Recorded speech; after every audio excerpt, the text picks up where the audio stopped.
حضرت ابراہیم علیہ السلام نے ایک روز سمندر کے کنارے ایک آدمی مرا ہوا دیکھا۔ آپ نے دیکھا کہ سمندر کی مچھلیاں اس کی لاش کو کھا رہی ہیں اور تھوڑی دیر کے بعد پھر پرندے آ کر اس لاش کو کھانے لگے۔ پھر آپ نے دیکھا کہ جنگل کے کچھ درندے آئے اور وہ بھی اس لاش کو کھانے لگے۔ آپ نے یہ منظر دیکھا تو آپ کو شوق ہوا کہ آپ ملاحظہ فرمائیں کہ مردے کس طرح زندہ کیے جائیں گے۔ چنانچہ آپ نے خدا تعالی سے عرض کیا، الہی مجھے یقین ہے کہ تو مردوں کو زندہ فرمائے گا اور ان کے اجزاء یعنی حصے دریائی جانوروں، پرندوں اور درندوں کے پیٹوں سے جمع فرمائے گا، لیکن میں یہ عجیب منظر دیکھنے کی آرزو رکھتا ہوں۔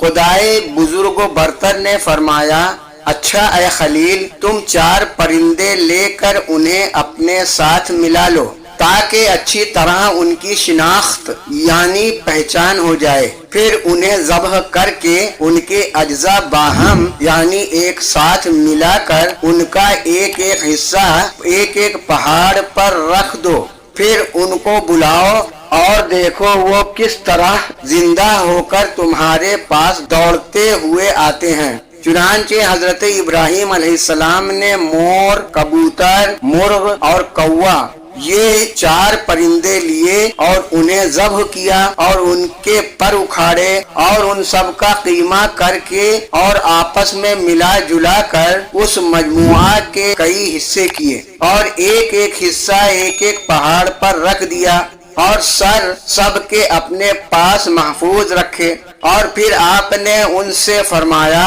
چلے آؤ۔ آپ کے فرماتے ہی وہ اجزاء اڑے اور ہر جانور کے اجزاء علیحدہ علیحدہ ہو کر اپنی ترتیب سے جمع ہوئے اور پرندوں کی شکل بن کر اپنے پاؤں سے دوڑتے ہوئے حاضر ہوئے اور اپنے اپنے سروں سے مل کر بعینہ یعنی بالکل وہی پہلے کی طرح مکمل ہو کر اڑ گئے۔ قرآن کریم پارہ 3 رکوع 3 خزائن العرفان صفحہ 66۔ سبق: خدائے بزرگ و برتر بڑی قدرت و طاقت کا مالک ہے۔ کوئی ڈوب کر مر جائے، اسے مچھلیاں کھا جائیں، یا جل کر مرے اور راکھ ہو جائے، یا کسی کو درندے یعنی پھاڑ کھانے والے جانور، پرندے اور دریائی جانور تھوڑا تھوڑا کھا جائیں اور اس کے اجزاء منتشر ہو جائیں یعنی بکھر جائیں، خدائے بزرگ و توانا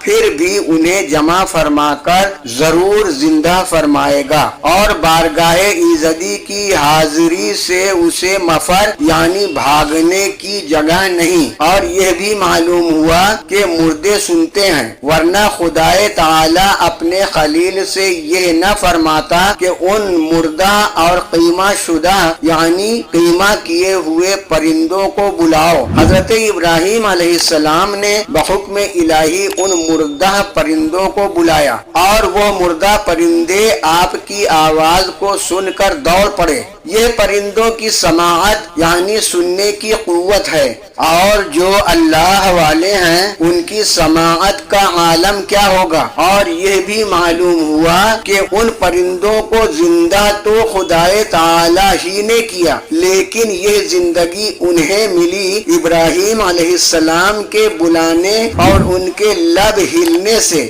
گویا کسی اللہ والے کے لب ہل جائیں تو خدائے تعالی کام بنا دیتا ہے۔ اسی لیے مسلمان اللہ والوں کے پاس جاتے ہیں تاکہ ان کی مبارک اور مستجاب دعاؤں سے اللہ تعالی ہمارا کام بنا دے۔